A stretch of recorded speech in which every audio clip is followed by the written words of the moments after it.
I hope you folks watching are ready for me to talk about one of the most stressful days of my entire life.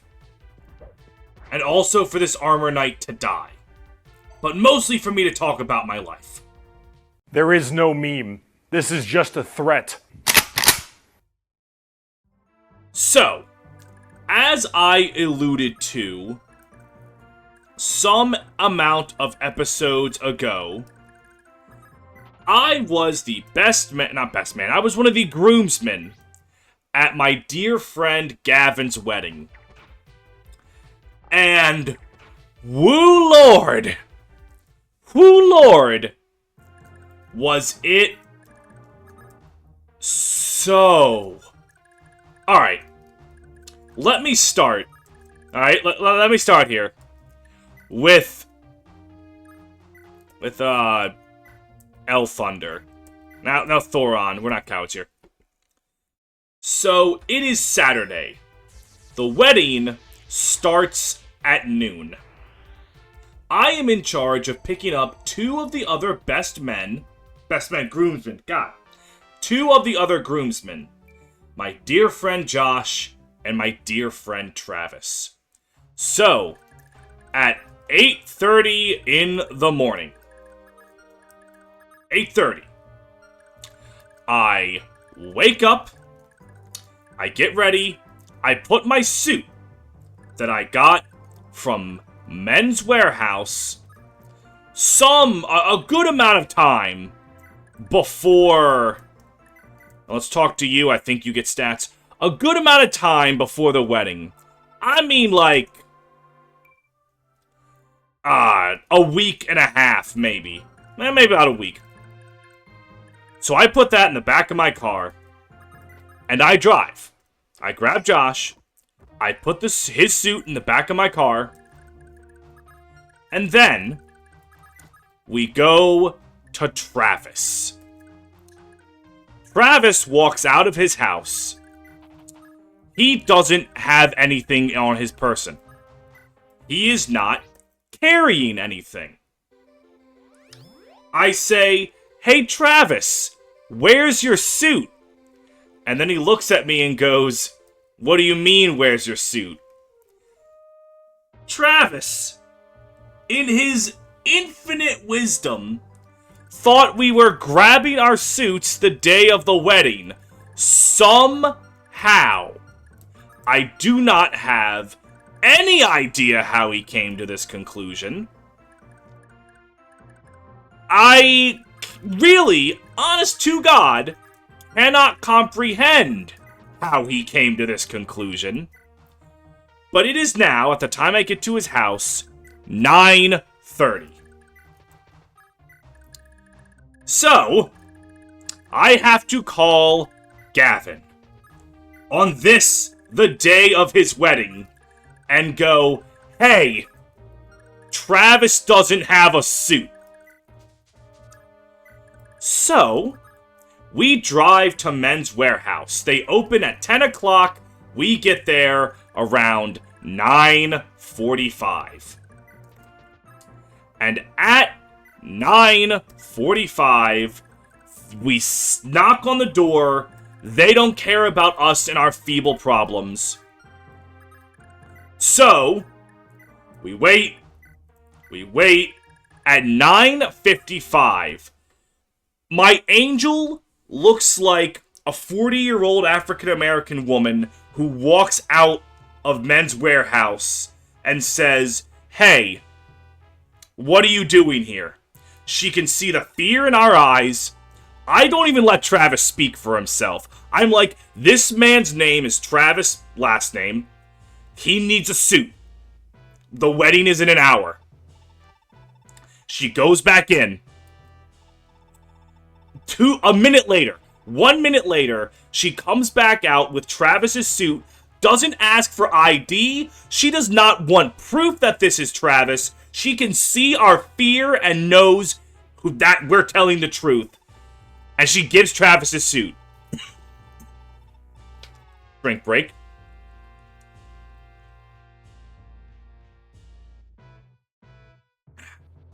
So, we get the suit.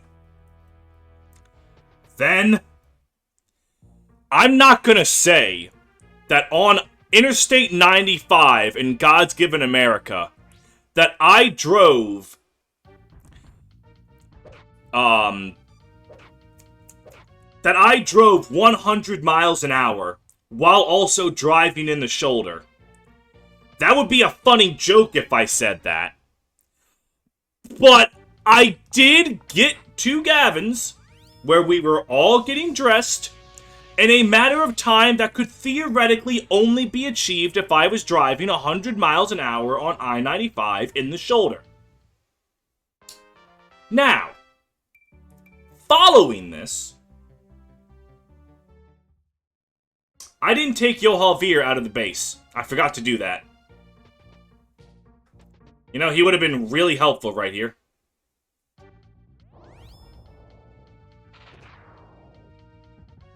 Oh, and Orphane's about to die here, isn't he?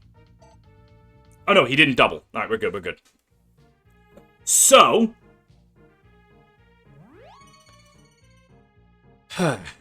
we get there. Men's Warehouse is going to be on my shit list. Because Gavin, the groom, in his suit, did not get his cufflink, his pocket square, because, you know, suits have a pocket square, or his socks, and Topher, the best man, the best of them all, did not get his cufflinks. So stuff's missing, and we hate it, but okay. Gavin has some black socks lying around. Topher gave him his pocket square. We're good. We're fine. Then, it is about time to get to the... Almost forgot. While we told, Gavin, hey, one of your groomsmen doesn't have a suit for your own wedding, once we told him that, to calm him down, Topher went, hey, let's play a game of Magic the Gathering, you and me, to de-stress. And Topher beat that man's ass in Magic the Gathering on his wedding day.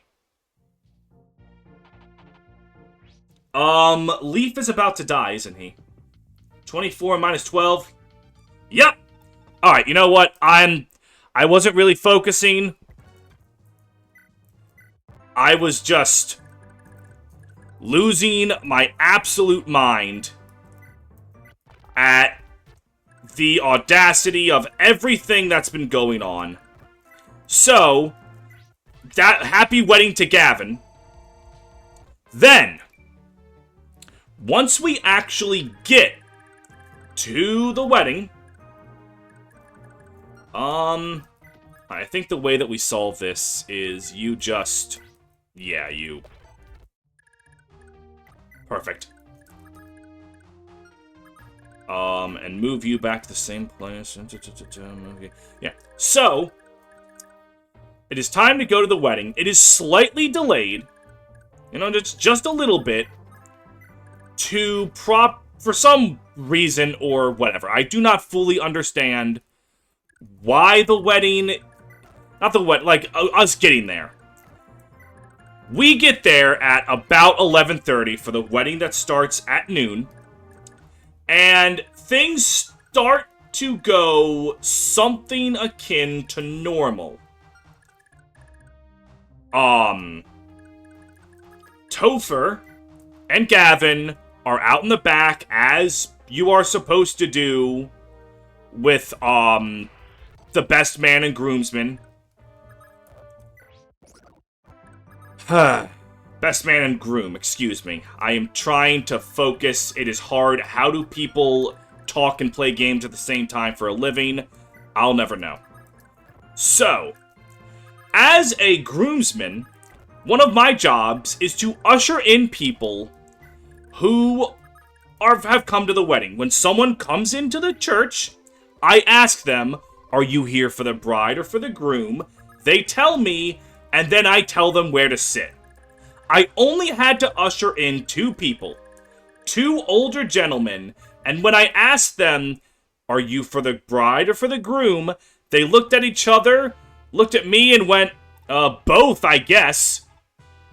I was not trained for what to do in this circumstance. But that's just a funny hee-hee ha-ha. The actual panic-inducing moment is when the wedding officially starts. I go back with the rest of the groomsmen, the parents and grandparents of the bride and groom. We're there, and if you don't know how a church wedding works, the parents and grandparents walk forward together, and then every groomsman has their court-mandated bridesmaid, or vice versa. Bridesmaids have their court-mandated groomsmen, and then they lock elbows and walk down. So all the groomsmen are back waiting to walk down the aisle. No one's there. The bridesmaids aren't there. We're just waiting. Waiting. 30 minutes, no, not 30, 20 minutes pass. And then they finally get there. Now that's just from our perspective. Like, I'm there with Josh and Travis. We're, you know, it's a delay, but crap happens. We're kind of just shooting the bull. We're not too worried. The priest goes back to Gavin and Topher before this delay. Says, hey, the wedding's delayed 20 minutes. Wait. Huh? Wait, hang on. Wait, if Muhammad could move there, why didn't he move there the first time? What happened that was... What? Huh? Alright, apparently we're doing this first turn again.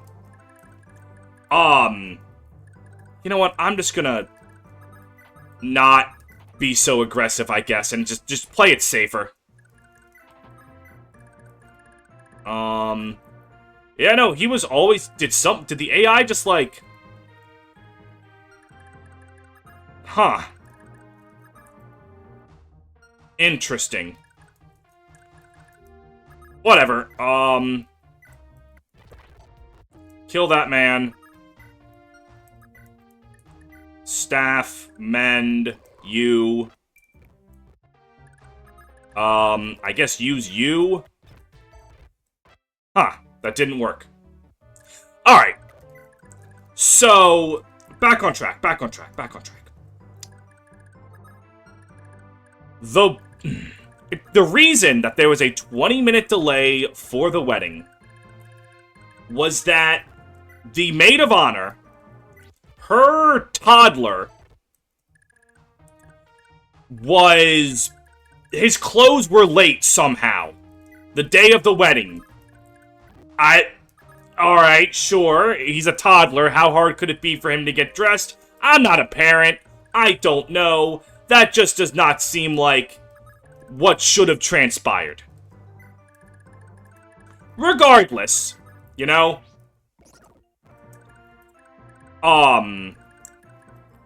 We know that in hindsight, that the reason that the wedding was delayed for a bit was that the bridesmaids, the maid of honor, excuse me, the maid of honor's son was just, his clothes were late, and then when they tried to dress him, he was throwing a major temper tantrum.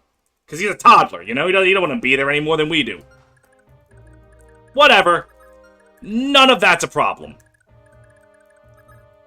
I do not really care about any of it. The priest, okay? The priest goes back to Gavin and Topher in the back of the church. All he says is your wedding's delayed by 20 minutes. And then he leaves. So Gavin is now going through every single possible panic situation of everything that could be going wrong on his wedding because he was just not given context because the priest is a dick. And then Topher's like, alright, listen, buddy. We're gonna be alright. We're gonna be fine. He pulls out the flask from his suit pocket. It is a flask of rum. And he gives Gavin a little drink. They're not trying to get shit-faced at the wedding, but Gavin is literally having a realistic depiction of a panic attack, and he needs this. The exact moment the flask is in Gavin's mouth, the priest walks up, and he says, "Really? Is this the time or place in the house of God?" And Topher has to tell this priest, "Look, Gavin needs this. We're not getting cranked or anything. Just, shit's rough." The priest backs off. Then the actual wedding finally starts. And, of course, things aren't normal for the wedding either. Because... Okay, so correction. The wedding is mostly okay. Except for that level up. That level up killed the wedding. I don't know this because I'm not terminally online like my friends. There's some meme about the Batman movie and Ave Maria. I don't know what it is. Like, the Riddler just sings Ave Maria, and it's really weird or something. I don't know. It's really funny. Well, once Gavin and his wife Stephanie are pronounced man and wife, they go to the Virgin Mother, to ask for her blessing. That's normal. The song that was picked was Ave Maria. And fucking Topher does like a Millie Rock dance move in the middle of the, like at the front and center of the church because the priest isn't looking at him as Ave Maria comes on. And for added context, Topher is a giant. He literally has gigantism. He is 6'9". So I want you to imagine we are in the house of God, and I am trying to look my Sunday best, keep my composure, not laugh at whatever the hell all my friends are laughing at, and a 6'9" man Millie rocks in the fucking church. Oh my god, we almost all start laughing. It's bad. Alright? But whatever. Topher's a goofball. I love him dearly. The wedding goes off. We're good. Leaf is probably not going to survive this turn, but you know what? We can make it. We can manage. No, I don't need to enter. No. Now this is where things get even dumber. Because turns out, and we're going to go back in time, all right? We are going to go back to the bachelorette party last week. At the bachelorette party last week, the maid of honor was like, "We don't have a wedding cake." Okay. So you want to know what the maid of honor did about this?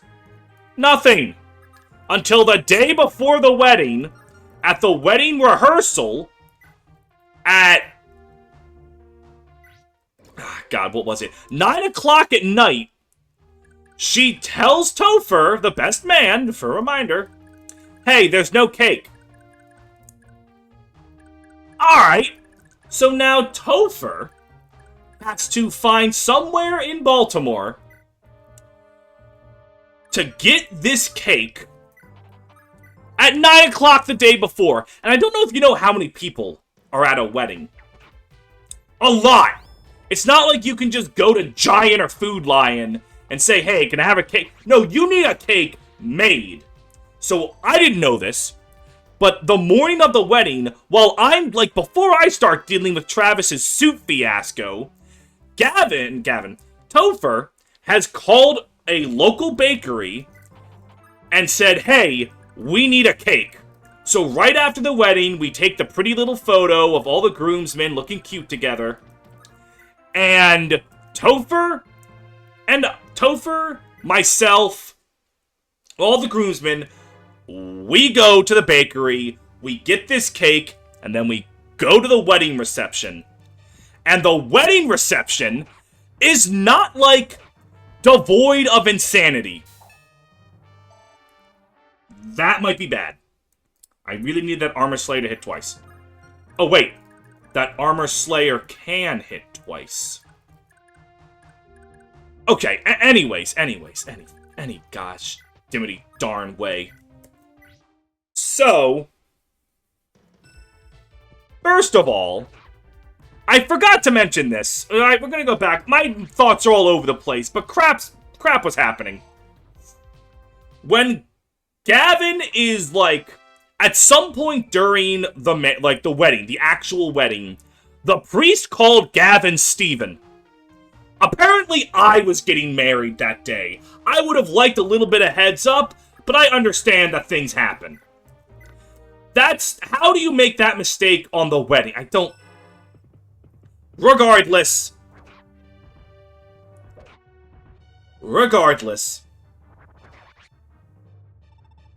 the DJ for the wedding, he's announcing people. He gets Gavin's name wrong again and calls him Topher. Gavin is not a difficult name. In fact, it's one of the easier names in the English language, I think. Apparently not. Apparently not. So, what the heck am I even doing here? Alright, Shannon. Alright, I think the way forward is to kill these mages. What is your resistance? 15. Your attack? 26. 11. You'll die. Great. Love that for you. So, the actual wedding reception is nice. It's heartfelt. Things are starting to calm down. Until the speeches happen. And this is where things get uncomfortable. Because Topher gives his speech as the best man. It's very heartfelt, very emotional. And then, after that... sorry, my mind is going an actual mile a minute here. And then the maid of honor comes up. She doesn't have a speech prepared. She's just kind of winging it. Which, I don't know. For a wedding, you should probably have something prepared. But whatever. It doesn't matter. Then the DJ gives a speech. Which, I don't think he's a man who's supposed to give a speech. Like, am I crazy for thinking that the DJ is not responsible for giving a speech? Anyways, you have 15 defense. Sure, let's equip you with, the steel sword so you kill as little as possible. Seliph. Alright, Femina, go up here. So, while all of that just happened, the DJ gives his speech, and the DJ, like, he's a family friend of Gavin's family, and very weirdly, and very uncomfortably, very clearly had a thing for Gavin's mother. And started talking about his relationship with her. Gavin's mother is a woman who's remarried a few times. And apparently, this guy is really upset that he wasn't one of them. It was weird. It was uncomfortable. But then the reception goes off. It's great. Streetlight Manifesto comes on. And then Travis, Topher, Gavin, and I are all dancing to ska music in the middle of the dance floor. It's great. Wonderful time. Then Topher starts drinking. And this is not a oh no sense. This is funny. But uncomfortable. Because Topher's drunk. We're having a good time. No one really cares. Oh, wow, you one-shot. Huh. Okay, well, we did it. Because Tristan won't die from this. Alright, now we gotta worry about, up north. So, they're all drinking. In my car is Topher's marijuana. He and all the boys are gonna smoke. Alright, I don't care. Alright, it's a wedding reception. We're all having a good time. That's fine. The problem is when Topher wants to smoke, he needs my car key because I locked my car and it's in my car. And the exact moment he wanted to smoke, I am taking a shit. And I am not in the... And, like, I am just in the fucking stall of this place taking a shit. And then I see, as I'm in the stall, I see Topher's...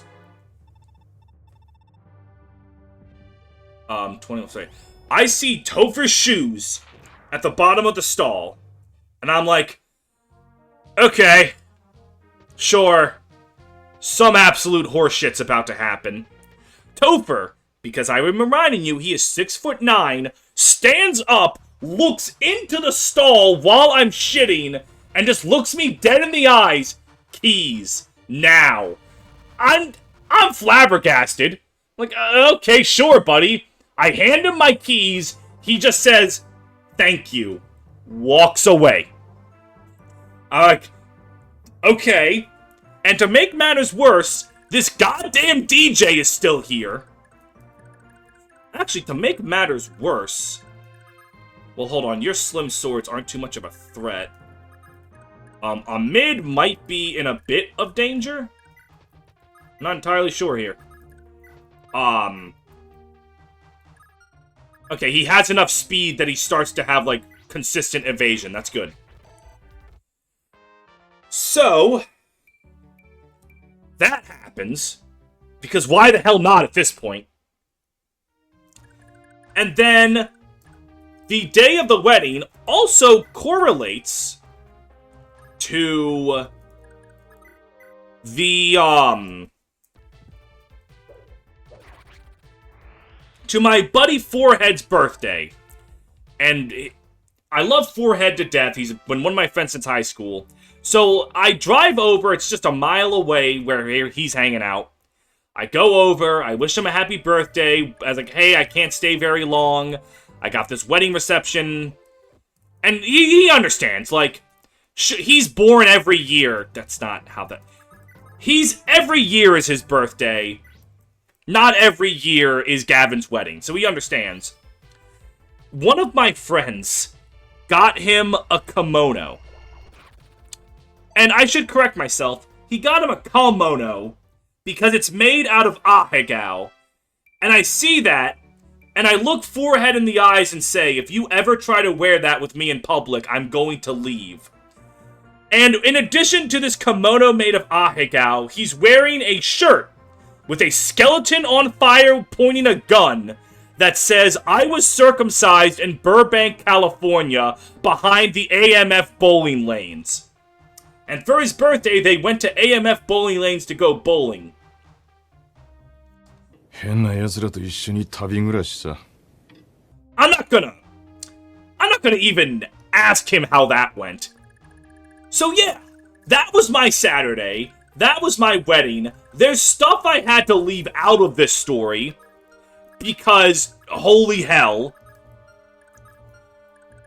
But, at the end of the day, at the end of everything, seeing Gavin and Stephanie, two friends of mine that I've known since high school, happy and married, really, it made it all worth it. I will never, under any circumstance, be a groomsman for any of my friends ever again. Gavin has sufficiently ruined that for all of them. But, as just it made me I cried, alright? I'm not going to act like I'm some tough guy. You've seen me play video games. You've seen me talk about video games. I am not a tough man. I cried. Because seeing these two people that I love joined in the holiest of matrimonies, it almost made it all worth it. And Travis, bless his heart, even though he forgot the suit, even though we all wanted to kill him, I still, when the slow dance music came on, I turned to him and said, may I have this dance? And we slow danced together. And it was nice. And then as I'm dropping him off after everything's done, Alright, so for context, Travis is a homosexual. I mean, he once, like, we had a conversation years ago where he was like, I couldn't even marry a woman for tax benefits. So, he is fruitier than an orchard. And he tells me, on the way home, like, we're making a joke, he's like, yeah, my sister thinks I have a boyfriend, and it might be referring to you, because you go out with me so much. And I tell him, like, hey, I go out with you so much because I fucking love you. And, you know, I'm not scared to hang out with a gay man. Like, and I specifically say, like, I'm comfortable enough in my sexuality that I'm not uncomfortable hanging out with you. Because some straight men are fucking weird hanging out. Like, it doesn't matter. Anyways, that's a horse of another color. And I specifically say, Travis, the fact that you suck dick means nothing to me. And he just, like, shrugs his shoulders. Yeah, it's a hobby. And just hearing him describe his sexuality that way just made me bellow laugh lose it. Just, it's a hobby. I partake. Specific word, his words. Yeah, it's a hobby. I partake from time to time. And then that just kind of, like, capped off the night. Just laughing with Travis in the car. We're both tired. And everything's done. I'm gonna murder Gavin. I'm gonna murder Travis. But it was a wonderful day. And now that it's done, I can probably have these come out daily. I can get to work on the Dussel video finally. It was an incredibly stressful period. Excuse me. But the period has passed. Life has returned. And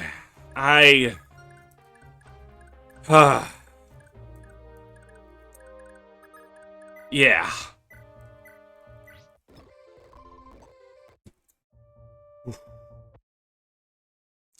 So anyways, fucking Fire Emblem, am I right?